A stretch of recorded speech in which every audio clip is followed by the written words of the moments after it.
ایک سعودی تاجر کا بیان ہے کہ میں اور میرا دوست سعودی شہر بریدہ میں تجارت کرتے تھے۔ ایک دن میں جمعے کی نماز کے لیے بریدہ کی مسجد الکبیر میں گیا۔ نماز جمعہ کے بعد جنازے کا اعلان ہوا۔ نماز جنازہ ادا کی گئی۔ لوگوں نے ایک دوسرے سے پوچھنا شروع کر دیا کہ یہ جنازہ کس کا ہے۔ پتہ چلا کہ یہ جنازہ میرے ہی دوست سعود کا ہے جو گزشتہ رات دل کا دورہ پڑنے سے انتقال کر گیا تھا۔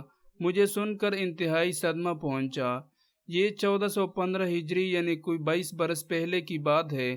اس وقت ابھی موبائل فون عام نہیں ہوا تھا۔ چند مہینے گزرنے کے بعد وہاں کے ایک دکاندار نے مجھ سے بات کی کہ مرحوم سعود کے ذمہ میرے 3 لاکھ ریال ہیں، تو آپ میرے ساتھ چلے، ہم جا کر اس کے بیٹوں سے بات کریں۔ اور یہ بات پہلے سے میرے علم میں تھی کہ سعود کے ذمہ یہ قرض ہے۔ چنانچہ ہم مرحوم کے بیٹوں سے جا کر ملے۔ بات چیت ہوئی تو انہوں نے بغیر کسی ٹھوس ثبوت کے رقم لوٹانے سے انکار کر دیا اور کہا کہ ہمارے باپ نے تو صرف 6 لاکھ ریال چھوڑا ہے، اگر 3 لاکھ ہم آپ کو دیتے ہیں تو پھر ہمارے پاس کیا بچے گا۔ اس دور میں بہت سا لین دین باہم اعتمادی سے بھی ہوتا تھا۔ چنانچہ ہم واپس آ گئے۔ یوں وقت گزرتا گیا، لیکن ہر وقت مجھے سعود کی یاد ستاتی رہی۔ سوچتا رہا کہ نہ جانے قرض نہ چکانے کی وجہ سے خبر میں اس کے ساتھ کیا بیت رہی ہوگی۔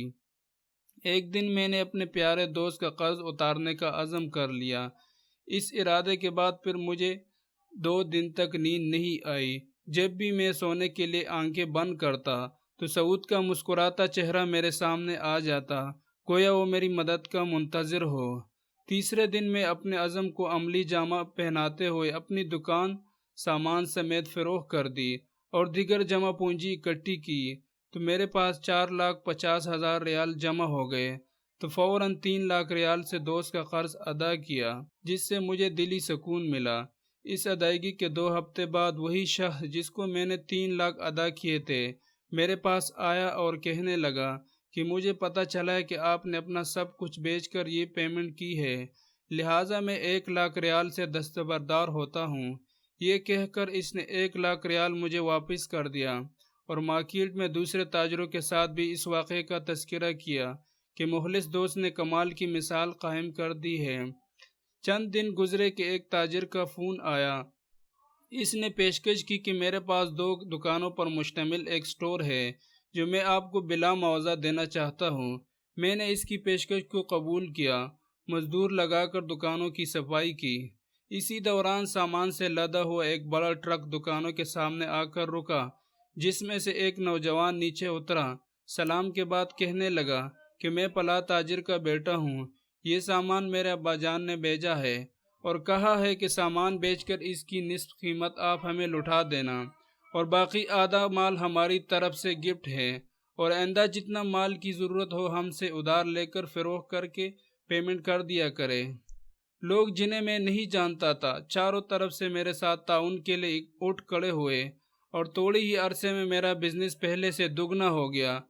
مختصر 1436 ہجری کے رمضان المبارک میں نے 3 ملین ریال اپنے مال کی زکوٰۃ ادا کی، یعنی 30 لاکھ ریال۔ یہ کوئی افسانہ نہیں ہے بلکہ حقیقی واقعہ ہے۔ حضرت محمد صلی اللہ علیہ وآلہ وسلم کا فرمان گرامی کس قدر سچا ہے کہ جب تک بندہ اپنے بھائی کی مدد میں رہتا ہے اللہ تعالیٰ بھی اس کی مدد کرتا ہے۔ دوستو، اگر آپ کو یہ ویڈیو پسند آئے تو ویڈیو کو لائک کیجئے اور رمضان ٹی وی کو سبسکرائب کیجئے اور بیل آئیکن پر ضرور کلک کیجئے تاکہ آپ کو ہمارے نئے آنے والے ویڈیوز کی نوٹیفیکیشن ملتی رہے۔ اللہ حافظ۔